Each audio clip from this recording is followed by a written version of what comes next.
ఈరోజు నేనేం వంట చేశానో చూసేద్దామా? మార్నింగ్ ఎప్పుడు 6 నుంచి స్టార్ట్ చేస్తాను వంట చేయడం. అయితే ఈరోజు ముందుగా టిఫినే అయ్యిందండి. ఎందుకంటే వంట నేను లేట్‌గా స్టార్ట్ చేశాను. అందుకే మార్నింగ్ టిఫినే ఫస్ట్ పెట్టాను. ఈరోజు మా టిఫిన్ వచ్చేసి ఇడ్లీ, దోస. ఇంకా టిఫిన్ చేసేసిన తర్వాత ప్రశాంతంగా వంట అయితే చేశాను. ఈరోజు మా లంచ్‌లోకి చికెన్ కర్రీ అయితే వండుతున్నాను. ఇంకా అందుకోసమే 1/2 కేజీ చికెను, అలా కర్రీ, అలాగే 1/2 కేజీ ఫ్రై అయితే చేశాను.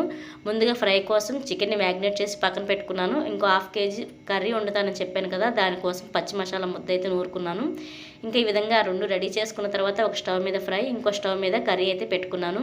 ఇంక ఇక్కడ నాకు కర్రీ కోసం కూర అంతా బాగా అయిపోయింది. ఇంకా దాంట్లో వాటర్ వేసి మగ్గించుకుంటున్నాను. అలాగే ఫ్రై కూడా నీరంతా మగ్గిపోయి ఏగిపోతుంది. ఇంకా చివరిగా కొత్తిమీర వేసుకొని కర్రీ అలాగే ఫ్రై 2 దించేసాను. ఇంక ఇవి 2 అయిపోయిన తర్వాత వీటికి కాంబినేషన్‌గా బగారా రైస్ అయితే చేశాను. టేస్ట్ అయితే చాలా బాగా వచ్చింది.